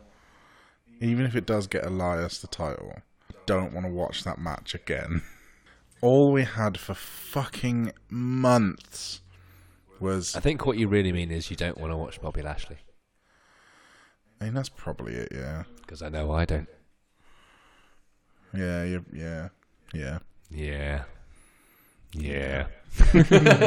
Again, it's one of those guys where it's like, you've just hired him so that no one else can have him. Yeah, pretty much, yeah. I personally could have done without ever seeing him ever again. Didn't miss him in that decade that he was gone. Certainly not pleased to see him back again. And when I say things like that, I appreciate that these guys put in just as much effort as everybody else does and all that other stuff. But when I'm watching the matches in the moment, I'm like, oh, just not connecting. I wish that I wasn't watching this live and I could just hit the skip button for the next match. And when that happens every single time with a certain talent, Yeah. Go away. Yeah. Just go away. I'd rather that somebody else that hasn't had it. I'd rather be rather than watching Elias Bobby Lashley, I'd rather be watching No Way Jose versus Adam Rose. No, I wouldn't go that far. Apollo Crews, Titus O'Neil. I haven't watched these guys have a singles match on pay-per-view. Yeah. I've watched them have wasted time tag matches years ago, but this guy's never been given the chance to show his stuff as a singles competitor. Oh, Natalya can challenge Asuka. Oh no, wait, no, she's on Raw. She's on Raw. Yep. Son of a bitch. It's going to be Flair, isn't it? I don't see that they'll want to throw that at Elimination Chamber though. Like that's Mania. That's a big match. That's Mania quality though, isn't it? Yeah. And that's only if Charlotte doesn't get interjected into the Becky Lynch-Rousey match. Yeah, true. Which is what seems to be the prevalent theory. Yeah, because she's trying to push that if obviously if Becky gets suspended for refusing to be checked out by the doctors, that she should have that WrestleMania opportunity instead. That's what I understand from Raw. So maybe that's how they're going to do it. I don't know. Do you reckon we'll get 4 horsewomen versus 4 horsewomen? No. No? No. Why not? It's heavily rumoured that Rousey's going to quit very soon after Mania so that she can focus on her family life for a start. And secondly, Jessamine Duke and Marina Shafir are nowhere near at the level of the other 6 to be able to perform. That's fair. Yeah, At fair. the moment. Maybe, well, from what I understand about the Ronda Rousey contract thing, I think it obviously there's that rumour, but apparently she's contracted for another 2 years or so. So she herself has said, and the WWE have gone on record and said, that although she wants to have a family soon, not that soon. And maybe they'll pull the trigger on that for Survivor Series. It's interesting. Well, maybe. Because, I mean, that is a 4-on-4 Survivor Series match I wouldn't mind seeing. But wouldn't you rather have it as your main event of Evolution? Or that, yeah. I'll take that, yeah. Because at the moment, everyone's going, oh, well, based on what happened on Raw last week, our main event of Evolution could be Becky Lynch versus Stephanie McMahon. And I've just gone, wow, what a fucking shite main event that would be. That would be garbage, yeah. Stephanie McMahon wrestling in any capacity is that's not not a worth good idea. It was only bearable last year because it also had Kurt Angle and Triple H in it. Yes. And Rousey, who was she surprisingly better than anyone expected. They pitched the expectations at her and she smashed it into orbit, let alone out of the park. Yeah. But Stephanie McMahon was her typical, I haven't improved since I first stepped in the ring in 1999. I might go to the gym all the time and be ripped as fuck, but my wrestling ability hasn't improved at all. Nope. Been in the fucking business 20 years. Still haven't got any better. Shane McMahon is better than half the bloody roster. Yeah. In some instances. Really is. Yeah. And he's not ripped as fuck. He's like, to me, he's like the average guy who's just really good at shit. Average Joe who just walks along. Hey, dude, can you give this a go? Oh, okay, you're really good at it. Thanks, cool, thanks. He's really good at the stupidly dangerous stuff. Someone's got to be. He pulls off a great shooting star press. Oh, doesn't he just? Yeah. And the coast to coast and things like that, and diving through a table. But to be fair, anybody can dive through a table. Anyway, that's Elimination Chamber covered, I think. I don't think we can get any more mileage out of that particular topic. No. What should we discuss next? Okay, before you do what I think you're going to do, I want to just throw in a random question that's not really related to anything that's going on, just random. Who, out of all of them, is your favourite commentator? Right now. Or even actually, go with right now and all time. Nigel McGuinness. Right now or all time? Both. Oh, really? I can't stand Michael Cole. I've never liked King. I never liked JBL. I listen to it now, and I listen to the way McGuinness does it now, and Mauro Ranallo as well. Both of them together should just be on every show. Just the two of them sorted. Nick? Mauro Ranallo now. I just love the energy and everything he brings to the match. It just really brings it to life for me. All time, probably JR, purely because he's the voice of my childhood. You know, I grew up listening to his commentary on matches, listening to the level of like emotion and story he would bring to a match that otherwise wouldn't be there. Really made me fall in love with wrestling. Like, he is a big part of that for me. But now it's more Ronaldo because I love the guy. I've got too much time for him. Straight up, honestly, hand to God, we did not discuss this before. I just threw that out there. But Mauro Ranallo is my favourite commentator as well. To paraphrase Stone Cold Steve Austin, when he was doing an ECW promo in relation to why ECW was so much superior to WCW when he first joined the company, and he was talking about Joey Styles. I'm going to paraphrase what he said in context to Mauro Ranallo. He actually knows the names of the damn moves! Which is not applicable to anybody they've had for the last 20 years, and that does include JR. For the last few years of JR's run with WWE, the number of times he confused a spine buster with a powerbomb was fucking infuriating. Way too damn high. JR is an absolute legend, one of the best commentators ever, and he was brilliant at selling a story. Yeah, oh yeah. And getting the guy over. Yeah. We're not quite in that age anymore where the story even really matters. But Mauro Ranallo, as you said, has got the energy. He's got the actual knowledge of what he's talking about, and he's got the passion. Yes. And you know that the majority of the NXT fans obviously also respect him, otherwise they would not chant Mamma Mia instead of holy shit at the pay-per-views. Yes. And I mean, that said, I love Nigel McGuinness as well. But so do I. He's the two of them together. That's my favourite team. Yes, my favourite combo too. I think as much as I said to you earlier is that like Percy Watson is probably the weak link. I would rather listen to Ranallo, McGuinness, and Watson than any other combination you could possibly give me. I would maybe substitute Watson for Corey Graves. Yes, I do like Corey Graves. Yeah. But if you said no, you can't do that, it's like, okay, give me the NXT ones then. Yeah. That's the thing. Like, you watched Takeover live, and then the following night we watched the Rumble live. I think we said halfway through the Rumble, like, these matches aren't going over with us. And I was like, you know what? I genuinely think it's to do with the commentary. They brought King and JBL back, right? And I'm sure they barely talked. And I was like, what was the point in bringing them back? All fucking King said all the way through the Rumble was random bullshit fucking... metaphors? That's the one. All he did was say stupid fucking metaphors all the fucking way through it. And it's like, come on, man. Like, I want good commentary on this. I mean, in fairness, with JBL, that's probably the best thing you can have. Well, yeah. They're carrying it off like cardboard, fighting when the light's on bright. I was like, for the entire run of his commentary career, I was like, shut up, JBL. If you're listening, JBL, if you're ever listening to this, JBL, go and fuck yourself with a cactus repeatedly. That's going. And then send me the fucking pictures. I wouldn't go that far, but yeah, I don't want to. Oh no, I would. Cactus. I've never enjoyed his commentary. For Morrow, fuck yourself with a cactus. Okay, well that's how Nick feels about Mr. Layfield's commentary ability.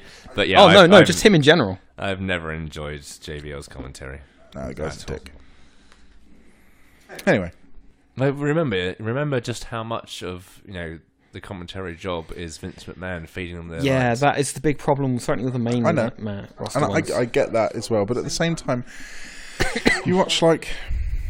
I don't know. I can't think of a specific example, but there's definitely one of the moments in the Rumble, and it happens a couple of times. Music hits, and all you hear is Michael Cole go, "Oh my!" And it's like, can you just fuck off, mate? Like, can you just go away? Because I don't. I listen to I listen to Something to Wrestle With every week religiously, and it shocked me the other day when both Conrad Thompson and Bruce Pritchard were like, I really enjoyed Michael Cole. What? He's been terrible since 1998. He has always been terrible. He commentated for one of the UK Championship tournaments and was really good. Like, he Because can... it had nothing to do with Vince. Exactly. When Vince is not breathing down his neck, he can commentate well. And yet again, we've come full circle We've come to full the Please circle to Vince the problem. Retire, Get Fucked, Go Home. What I found hilarious... Welcome to the Please Vince Retire, Get Fucked, Go Home podcast. What was I gonna... Episode 1 Yeah. of many. Let's move on. Next subject. Okay. What was that name you were going to drop just now? So the name I was going to drop, a certain somebody debuted in NXT this week. Oh, yes, they did. And yes! I've never been happier. Like, I don't think anybody's ever gotten over so fucking fast in the wrestling business than Eric Bugenhagen. 1, great fucking name. 2, great fucking entrance. 3, great fucking debut match. Just fucking brilliant, start to finish. The guy's a lunatic, and I love every second of it. Thoughts? Hopefully he won't be enhancement talent for long. Like, if Trips was even fucking awake, that guy now has a permanent contract. He got a fucking encore from the crowd to stand in the ring and play air guitar to his own music because it was that fucking entertaining. Yeah. He's got a good career ahead of him. If you don't watch NXT, or you First just off, didn't why? see it that week, just YouTube it. Eric Bugenhagen versus Drew Gulak. Now, this was a 2-minute enhancement match just to make Gulak look good in Gulak's NXT debut, because that's the first time he's ever appeared on NXT. Mm-hmm. But oh my god, the guy designed to be the jobber got over faster than anybody I've ever seen in 20-odd years of watching professional wrestling. In less than 2 minutes, there was a Bugenhagen I think chant it took going the on. yeah of his theme music to get him over. You know, that's like, 6 seconds in? And the whole crowd is like, I like this screaming guy. the top of his fucking Yeah. lungs, playing air guitar, air drums, and air piano on the fucking ropes. Drew Gulak, even in the closing promo after that match, was like, I've just wrestled Ben Stiller from Dodgeball, and that is exactly what this guy looks like. And, yeah, didn't have a great deal of offense because, as I say, he was the enhancement guy to get Gulak over, and the crowd chanted his name, and they actually brought him back out after the match, not shown in the episode, obviously, but he came back out to do more air guitar and just rock out to his own theme music. Amazing. And it was ridiculously entertaining. And yeah, you can give me no more of the Forgotten Sons. You've already gotten rid of one of the mighty. Get rid of the other one. You can sack Kona Reeves and several other guys you've got on the NXT roster. Give me more Eric Bugenhagen. Damn straight. Every day of the week. Every Wednesday night, please.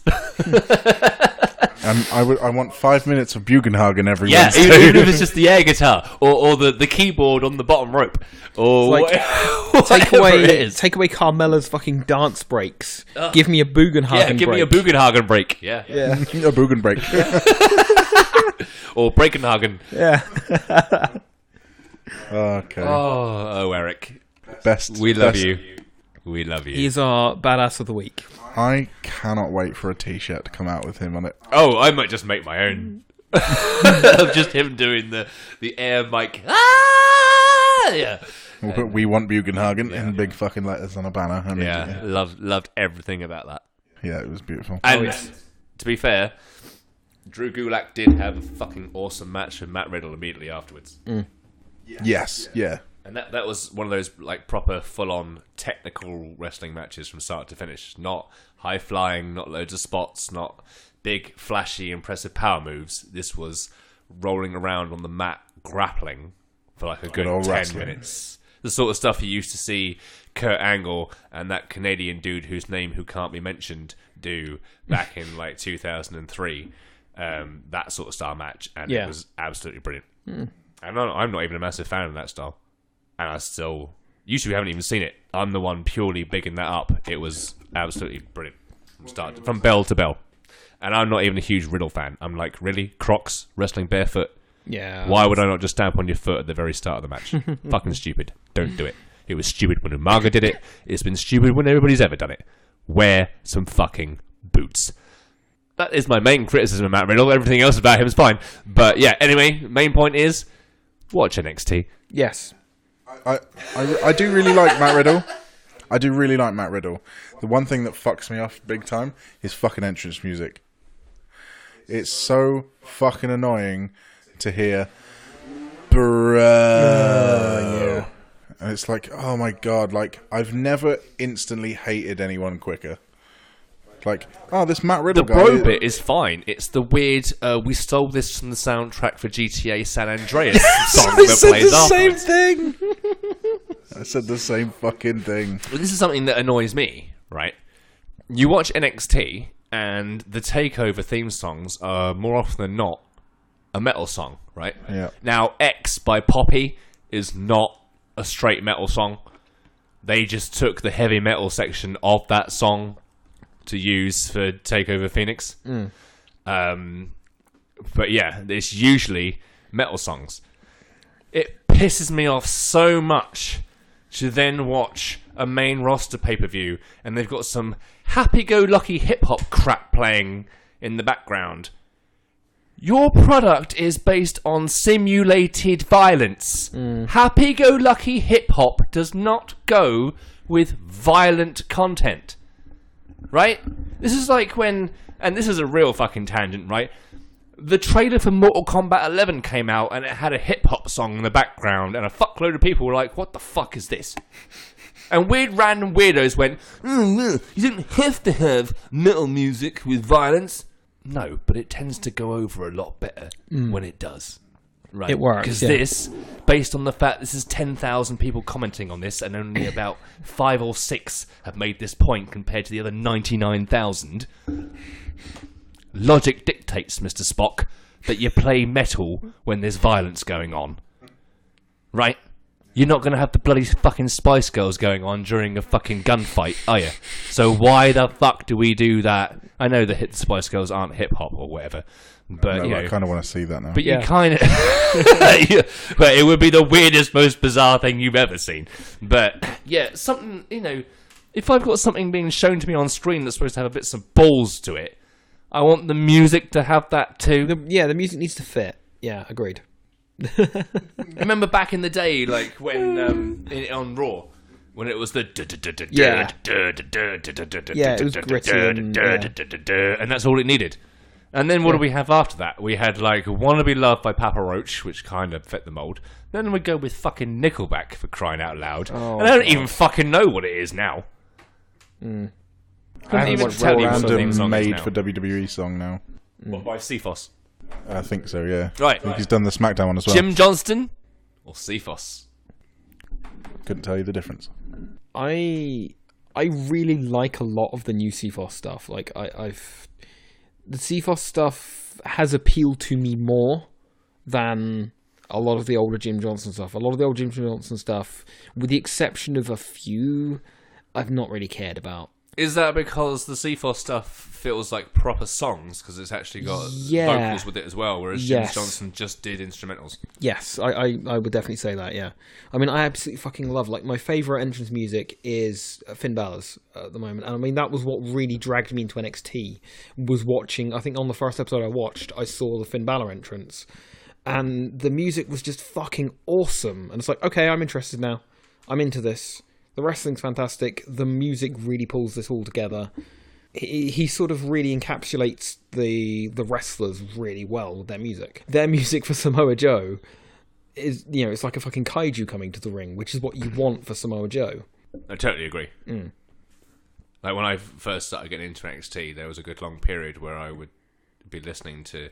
I'd listen to Shinsuke's, Samoa Joe's, Glorious Domination, which I've got on my iPod, etc. And I'd even listen to like Alexa Bliss and Carmella's theme music and stuff like that. Because it was just all... It was stuff you could listen to outside It's of well this. put together. It's well put together. I've enjoyed both the songs they've had for Baron Corbin. I enjoyed the song they've got for the club. Asuka's theme music I enjoy as well. Yeah. The song they got for Shayna Baszler, Undisputed Era. Oh yeah, Undisputed Era is Rhea Ripley. great. Yeah. I don't know who does Rhea Ripley's. It comes up on CFOS on Spotify. Oh, really? Oh, okay. All right, okay, fair enough. Then, yes. Yeah. Because obviously they don't do the vocals every time. They get someone Yeah. random every time. Now, Alistair Black's, CFOS again. that sounds a lot like Zach De La Rocha singing. Yes, it Oh, does. okay. Something like him. Yeah. So you don't know if it is then, without looking up I beforehand. don't think so. Okay. Before we go on to the next topic, another random question. Best entrance of all time. Not including a special WrestleMania entrance or anything like that, but your favourite entrance of Just a bog all standard time. entrance. Yeah. Like your week-to-week Raw, SmackDown, every week entrance. Your favourite. Shit, that's difficult. Triple H. Mini? Yeah, just I love the. Clarify what music plays. Because the whole spitting of the water thing has always been there. Yeah. And obviously DX has always been crotch chopping and green flashing lights. What music's playing? Motorhead. Right, the game then, yeah? Yeah. Cool, right. Okay, Nick? For me, it's the Dead Man Undertaker, the latest, the current version. the current Dead Man Undertaker. Yeah, there's just something. It takes me longer to get to the ring than it does to finish the match. I know that bit always plays on my mind, but like, it's just the fucking wonderful theatrics of that. Just fucking work. It gives me chills. I love it. And then about a minute in, I'm like, all right, go on with it. That and the Demon Finn Balor. When you see that, I mean, okay, not day-to-day entrance, but like special mention for the Demon Finn Balor. They've really channeled that special something you get out of the Dead Man Undertaker, but you get to see it as a treat rather than the oh god, is this finished yet? So at Mania 25, as I said to you, I was in the 9th row, so Yeah. ringside near Yeah. enough, right? And it's the side where the rampway comes down.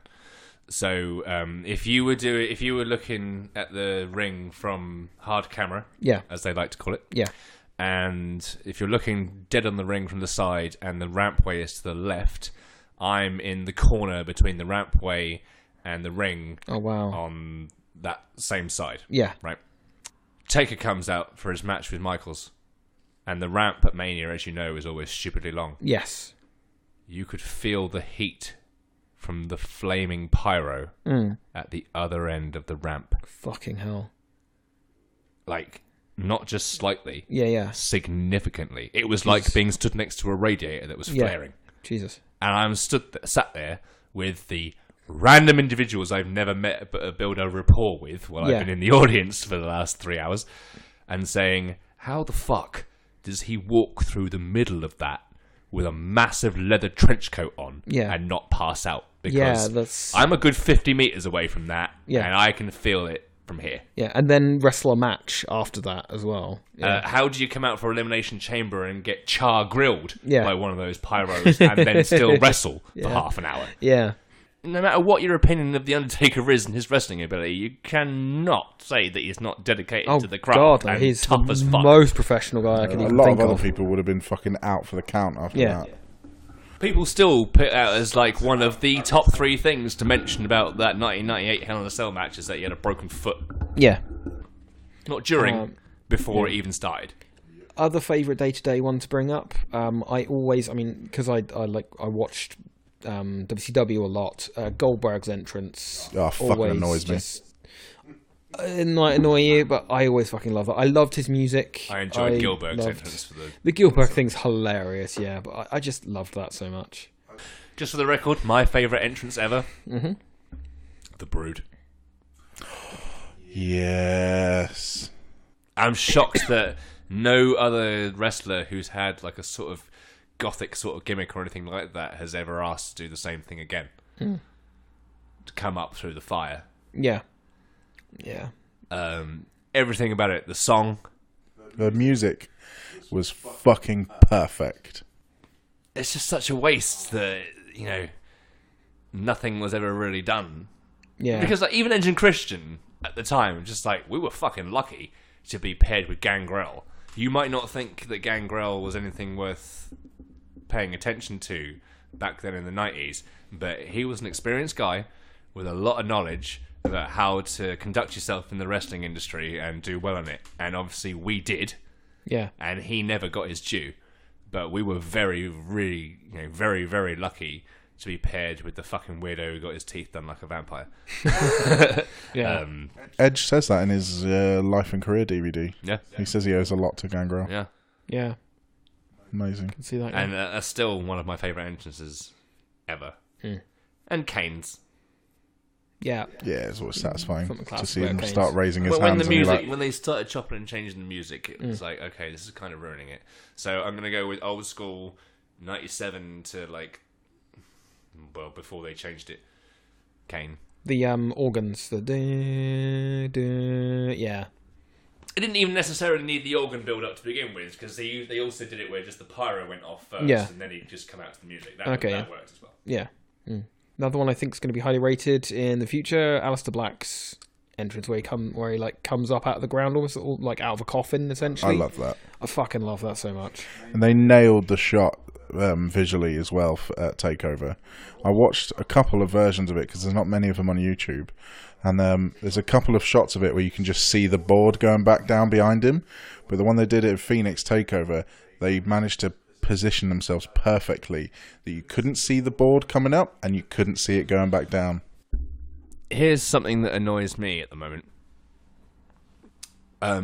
When faces with happy, preppy music turn heel, they don't change the music. And the music doesn't change. Yeah.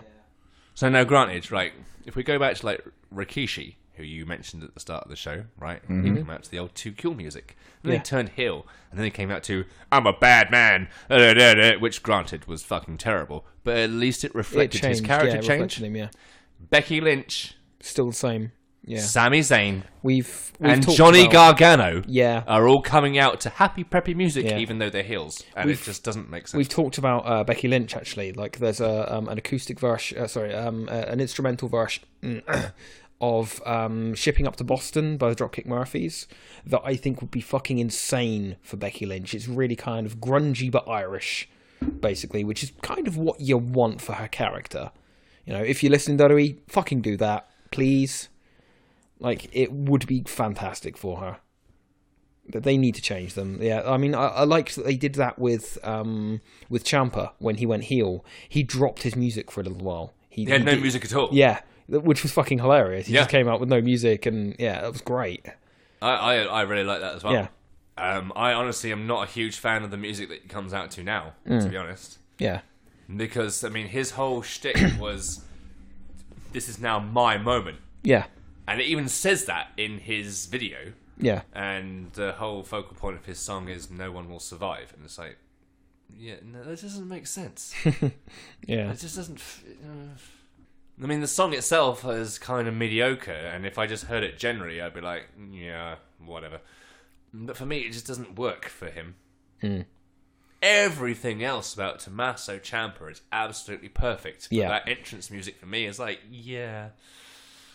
something like that, but not that. Yeah, just slightly off. Yeah, it's just I can't really explain properly why it doesn't work. But for me, it's just like, oh god, I'd rather it came out to no music like he did beforehand. Yeah.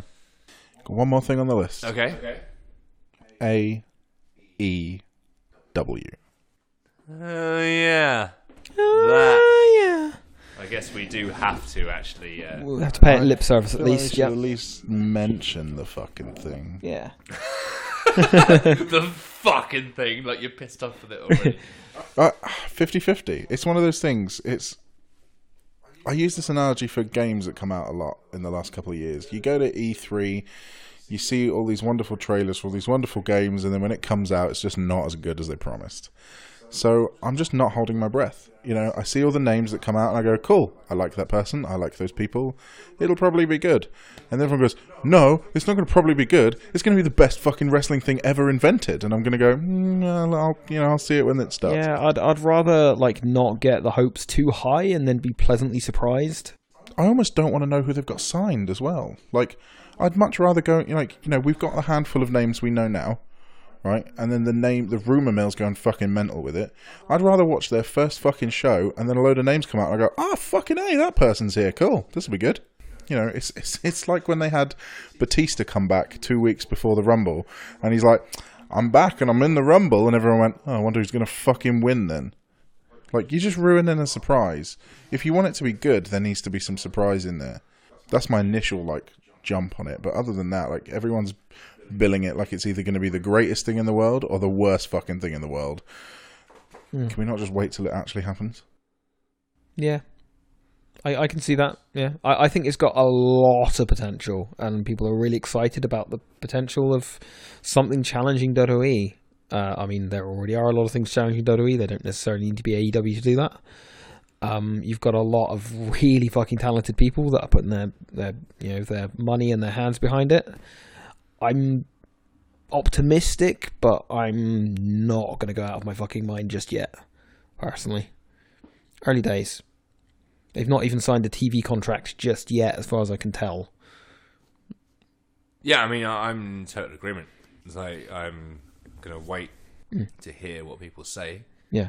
And I don't mean, when I say people, I don't mean like fucking Dave Meltzer and Wade Keller and people like that. Dave Meltzer can go get in the sea. Get in the sea? Yeah, just get in the sea. Not float go away. fuck himself. Or No, like that. get in the sea and just float away, please.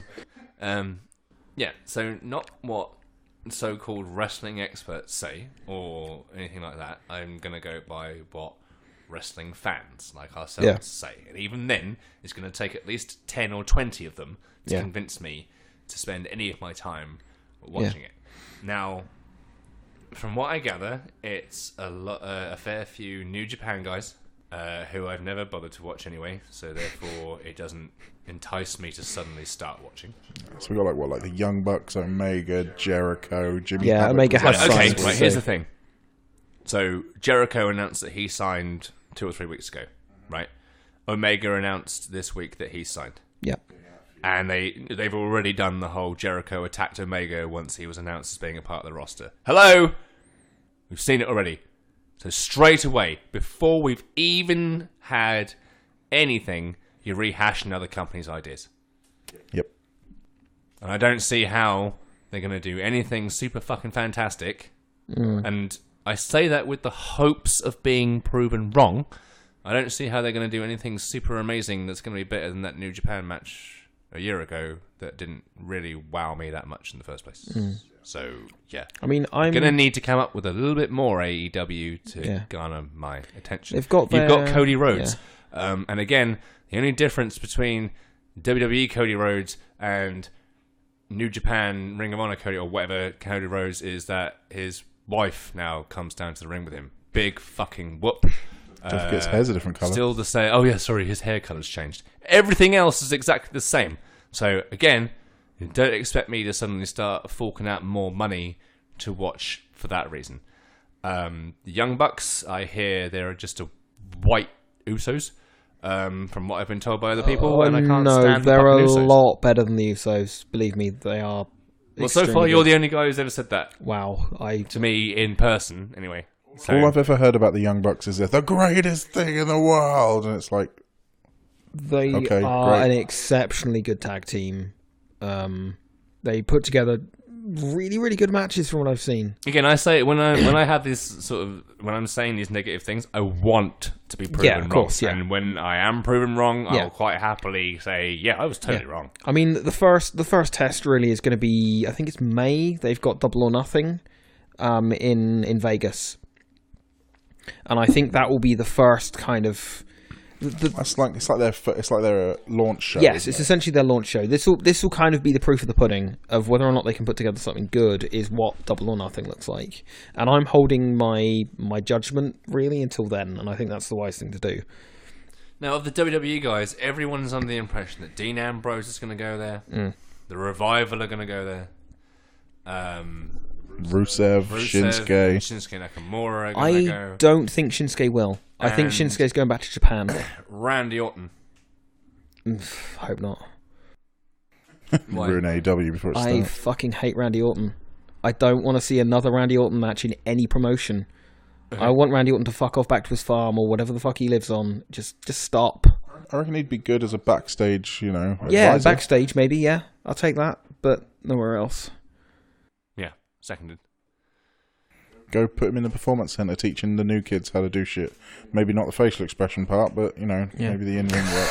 Yeah. Rumors are... What you do when you're going to lose a match, you walk out and you look grumpy as fuck. Yeah, I mean, start doing this, follow the leads of like Batista and Cena, and start trying to branch out into other forms of media or something like that. Yeah, totally. Yeah. You've got the name recognition and that sort of thing. He's done a couple movies and they've not been horrendous. But for me, in terms of like WWE, there's nothing left for you to do, mate. You've won the Rumble twice. You've been the champion. There's only like 2 or 3 people who've been the champion more times than you have. Yeah. There's nothing left for you to do. Yeah. Apart from put over new talent, and you don't. Doesn't want to do that. Yeah. Slight tangent on that. Apparently, AJ Styles' contract is expiring in April, May, someone like that, and people were saying that he's re-signed, but he himself has gone, have I? I hadn't noticed. I had read that he had re-signed. Yeah, and he's saying he hasn't. And then I have read since that no, he's still negotiating. Yeah. I think based on watching his 365, his WWE 365 special they got on the network, his only focus is spending more time at home with his family. Yeah. So I think he kind of wants the same sort of deal that Orton's got. Yeah. Where he's like, okay, 12 months of the year, I only do a full-time schedule for like 6 of them. Yeah. Which is fair enough. You know, the guy's in his 40s, he's got young kids, he's obviously going to want to spend time with them. Definitely, fair enough. And he just spent a year busting his ass for the company. Yeah. So, yeah, fair enough. Yeah. It's only going to come down to how much money do you want to work half the time as everyone else? Yeah. Because if you're expecting to be paid the same and do half the work, that's not going to fly. But surely after a couple of years being the way he has been, he could, he's got some money behind him. And, I mean, the thing is that the threat of him going to AEW, it would probably get Vince to pay any money, quite frankly. Because, I mean, he's friends with most of the major staff of AEW. You know, he worked in Japan with Kenny, with Cody, with the Bucks. Like, him and the Bucks were trios tag team champions for a while in Japan. They traveled together. You know, all he has to say to Vince is, well, they've offered me this much, and Vince is going to give him a fucking blank check. And if Vince can't pay it, he will walk to AEW. AEW has so much fucking money behind them from the Khan family, I think it is. That's the that thing. Are worth 3 times as much as the McMahons. There's a rumor that they're actually not as rich. A lot of their worth comes from stuff they own, not from money they've got. So there's already that possible spanner in AEW's works, because they've got this guy who's worth just a fuck ton of money. Yeah. But it's whether he can actually spend any of it. I'm just going to chime in with, that's a complete non-factor. Who gives a shit? Who was their only real competitor? WCW, and they had Ted fucking Turner. Yeah. Right. Yeah, back then, writing blank checks. Right. How did that pan out?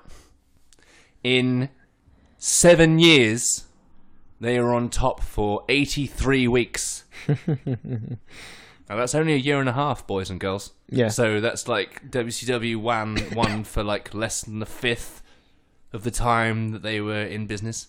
Yeah. So the Khans can have as fucking much money as they fucking like. If their grand plan is steal a bunch of talent from WWE, then hopefully Vince, or at least Triple H and Steph, will have the viewpoint of, well, we'll just do what we did in the 90s and just promote all the new guys, because these guys apparently are just going to promote all the old guys that we can't be asked to do anything with anymore. Because that didn't work for WCW. It worked for 83 weeks, and that was it. And then it just went... coupled with a lot of really fucking stupid booking decisions. Yeah, I mean, that didn't help. You can go, hey, we've got AJ Styles! It's like, yeah, but he's now in his 40s. His best years are behind him. And if he gets injured, you're fucked. Yeah. And even if he doesn't get injured, you're probably only going to have, like, maybe 4 years of him. Yeah. Before he decides that you don't want to do it anymore anyway. Yeah.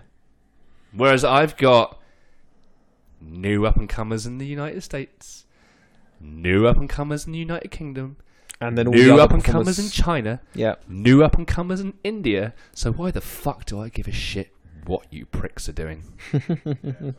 Bye!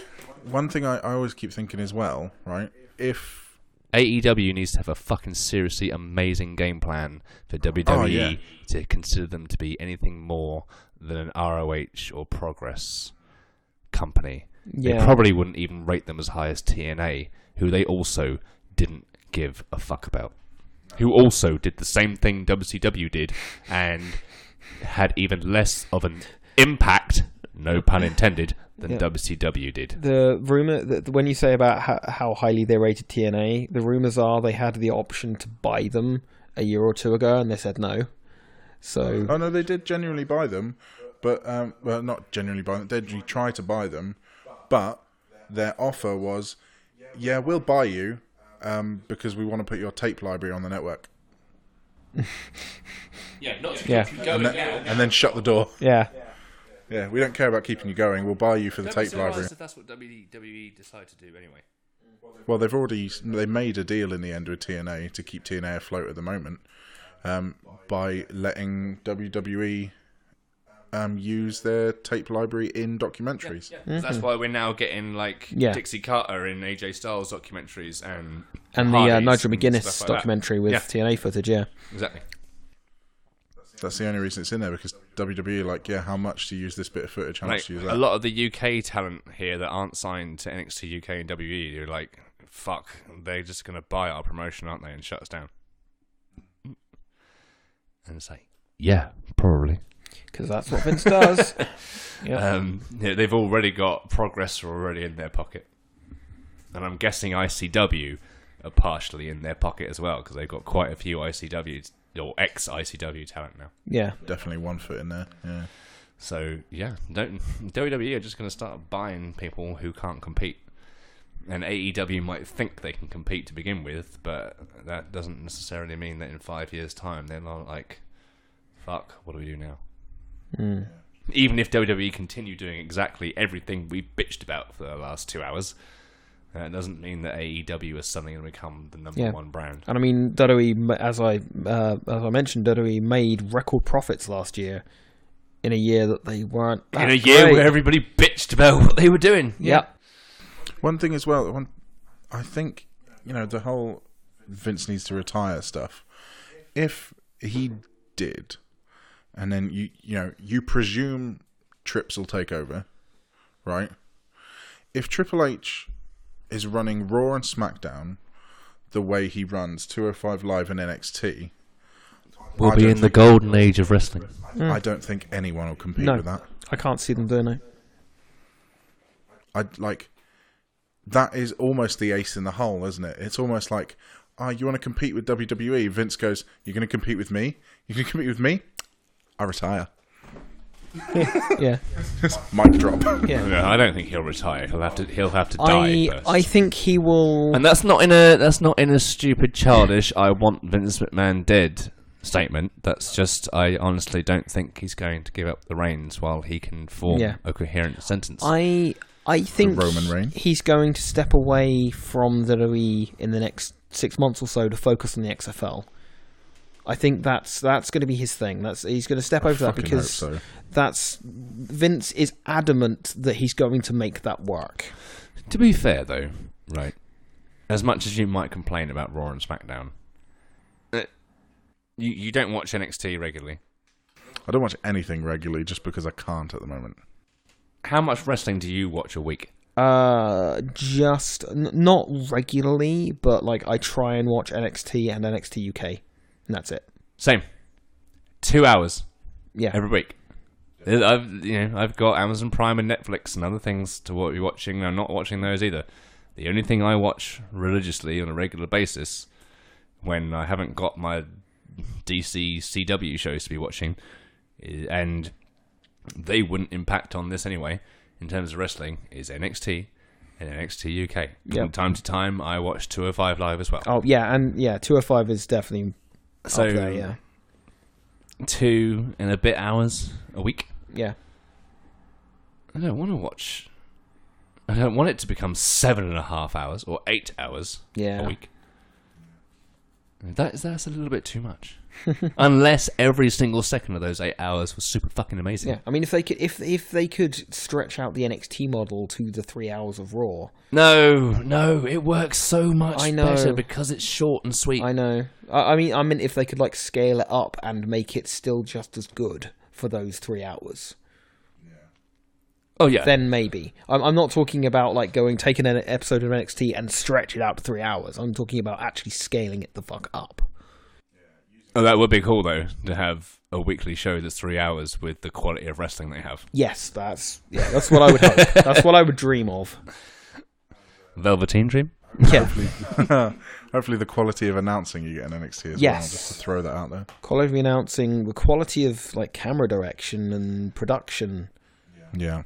Because like I really fucking hate the shaky cam that you get on the main roster stuff sometimes, where it like zooms in and out in the middle of the thing. It's like, fuck, stop doing that. This guy's being attacked and we're going to zoom in and out really fast just to make it look like way more hurty. The director just sometimes will switch cameras to the worst possible fucking camera angle. You're like, fucking stop. Is that not still Vince McMahon? Probably. Kevin Dunn. Is Kevin Dunn, I think, is the main director of the whole thing. He needs to fucking retire too. He needs to go out the door next. I'm pretty sure Trips hates him. I think he'll go out the door straight after Vince does. I don't know about you guys, but that seems like a good enough spot to wrap things up. So, this has been the inaugural Zamboni podcast featuring a Mr. Toby Smash. And featuring Mr. Nick Bartlett. And featuring the Mark of Serena. Still creepy. It's always going to be creepy. Maybe even creepier. Is it going to be like different every week? No. No. Oh, no. No. And just for the record, my name ain't Mark. So, yeah. Work that out if you can. Until then, bye! Don't have nightmares.